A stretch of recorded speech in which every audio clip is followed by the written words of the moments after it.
सूचना केवल हमारे विचार हैं, वित्तीय सलाह नहीं। निर्णय लेने से पहले खुद शोध करें। किसी भी लाभ या हानि के लिए हम उत्तरदायी नहीं हैं।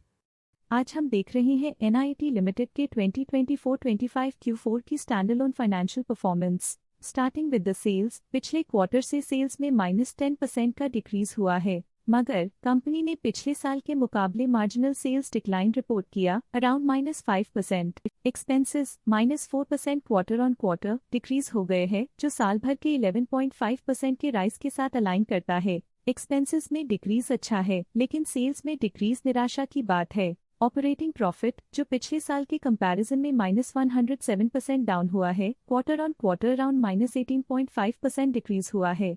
ऑपरेटिंग प्रॉफिट मार्जिन (ओपीएम) एनुअल बेसिस पे -20.5% से डिक्रीज हुआ है और पिछले क्वार्टर के कंपैरिजन में -9% से डिक्रीज हुआ है। एक्सेप्शनल आइटम्स को ऐड करके अदर इनकम पिछले क्वार्टर के कंपैरिजन में 98% बढ़ गई, बावजूद इसकी ईयरली ग्रोथ 87% हुई है। इंटरेस्ट एक्सपेंसेस पिछले क्वार्टर से -37% डाउन हुआ, लेकिन ईयर ओवर ईयर डिक्रीज -57% हुआ है। डिप्रिशिएशन कॉस्ट में 0.5% का क्लाइम देखने को मिला और ईयरली बेसिस पे 47% का इंक्रीज देखा गया। प्रॉफिट बिफोर टैक्स एनुअली 97% बढ़ा, लेकिन प्रोसीडिंग क्वार्टर से लगभग 4.5 गुना बढ़ा है। इस साल कंपनी ने 4% टैक्स पे किया और क्वार्टरली कंपनी ने 1% टैक्स पे किया है। नेट प्रॉफिट ने ईयर ऑन ईयर 105% का इंक्रीज दिखाया, लेकिन लास्ट क्वार्टर से लगभग 5 गुना का इंक्रीज हुआ है। इस क्वार्टर में कंपनी का परफॉर्मेंस काफी अच्छा रहा। वहीं अगर एनुअल एनालिसिस की बात करें तो इस साल कंपनी का परफॉर्मेंस काफी अच्छा था।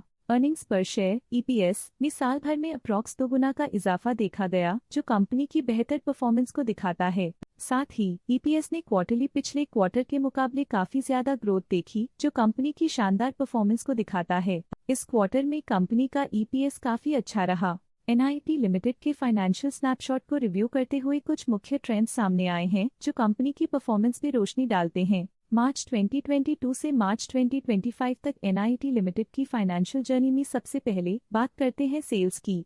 इस साल सेल्स में -3% की गिरावट आई है और पिछले 4 सालों में भी -72% की गिरावट देखी गई है, जो एक लंबे समय तक गिरावट को दर्शाता है। 3 साल पहले के बढ़ती हुई सेल्स के बाद पिछले 2 सालों से सेल्स गिर रही है, जो ग्रोथ मोमेंटम बनाए रखने में चुनौतियां दिखाता है। अब बात करते हैं एक्सपेंसेस की। इस साल एक्सपेंसेस में 5.5% की बढ़ोतरी हुई है, लेकिन पिछले 4 सालों में एक्सपेंसेस में -62% की गिरावट भी हुई है। इस साल हालांकि एक्सपेंसेस सेल्स से थोड़ा ज्यादा बढ़े हैं, मगर ग्रोथ रेट्स का करीब होना स्टेडी ऑपरेशनल कॉस्ट को दर्शाता है। चैलेंजेस से गुजरते हुए ऑपरेटिंग प्रॉफिट ने इस साल -50% की डाउनटर्न देखी, जो एक ट्रेंड को कंटिन्यू करता है, पिछले 4 सालों में -402.5% की डिक्लाइन के साथ।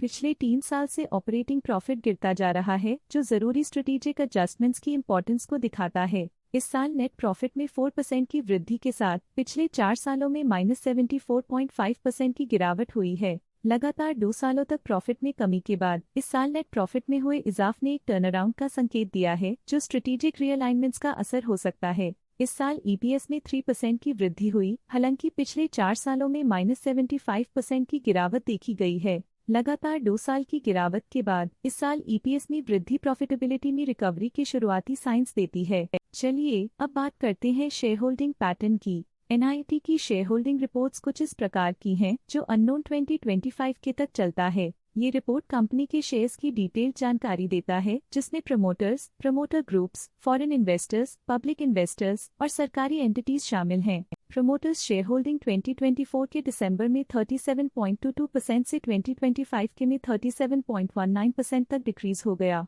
ये डिक्रीज दिखाता है कि इस टाइम पीरियड में कंपनी पे प्रमोटर्स का कंट्रोल कमजोर हुआ है। पब्लिक द्वारा हेल्ड शेयर्स का परसेंटेज 37.81% से इंक्रीज होकर 2025 के में 38.8% तक का इंक्रीज से देखा गया। ये चेंजेस स्टेट है कि पब्लिक की इन्वेस्टमेंट कंपनी में क्वार्टर टू क्वार्टर इंक्रीज हुई है। जब कंपनी के शेयर्स का अधिकतम हिस्सा प्रमोटर्स, FII, DII या गवर्नमेंट के पास होता है, तब ये माना जाता है कि कंपनी मजबूत हाथों में है, जो स्थिरता और मजबूत समर्थन को दर्शाता है और इस मार्केट की स्थिरता बनी रहती है। फॉरेन इंस्टीट्यूशनल इन्वेस्टर्स की शेयर होल्डिंग में थोड़ा डिक्रीज आया 2024 के दिसंबर से 2025 के में, जो दिखाता है कि फॉरेन इंस्टीट्यूशंस ने अपने स्टेक को क्वार्टर टू क्वार्टर -0.96 से डिक्रीज किया है। जिसे पता चलता है कि उन्होंने अपनी इन्वेस्टमेंट्स को पुल बैक किया है।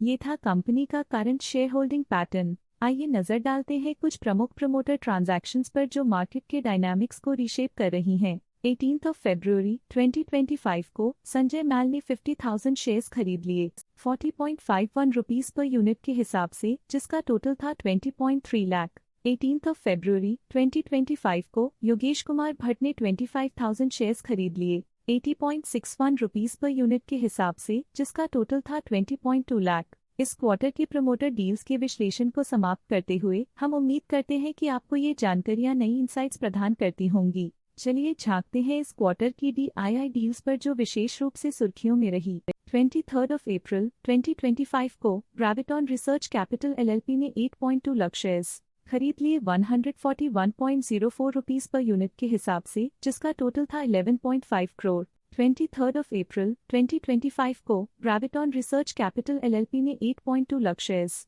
की बिक्री की 141.24 रुपीस पर यूनिट के हिसाब से, जिसका टोटल था 11.5 करोड़। 23 अप्रैल 2025 को के सिक्योरिटीज LLP ने 7.6 लाख शेयर्स खरीदे 142.31 रुपीस पर यूनिट के हिसाब से, जिसका टोटल था 10.8 करोड़। 23 अप्रैल 2025 को के सिक्योरिटीज LLP ने 8 लाख शेयर्स पोर्टफोलियो से हटा दिए 142.18 रुपीस पर यूनिट के हिसाब से, जिसका टोटल था 11.3 करोड़। इस क्वार्टर के DII डील्स के विश्लेषण को समाप्त करते हुए हम उम्मीद करते हैं कि आपको ये जानकारियां नई इंसाइट्स प्रदान करती होंगी। आज के लिए फाइनेंशियल सेक्टर में इतना ही। देखने के लिए धन्यवाद। स्टॉक लेटेस्ट न्यूज अपडेट के लिए चैनल को सब्सक्राइब करें और वीडियो को लाइक एंड शेयर करें।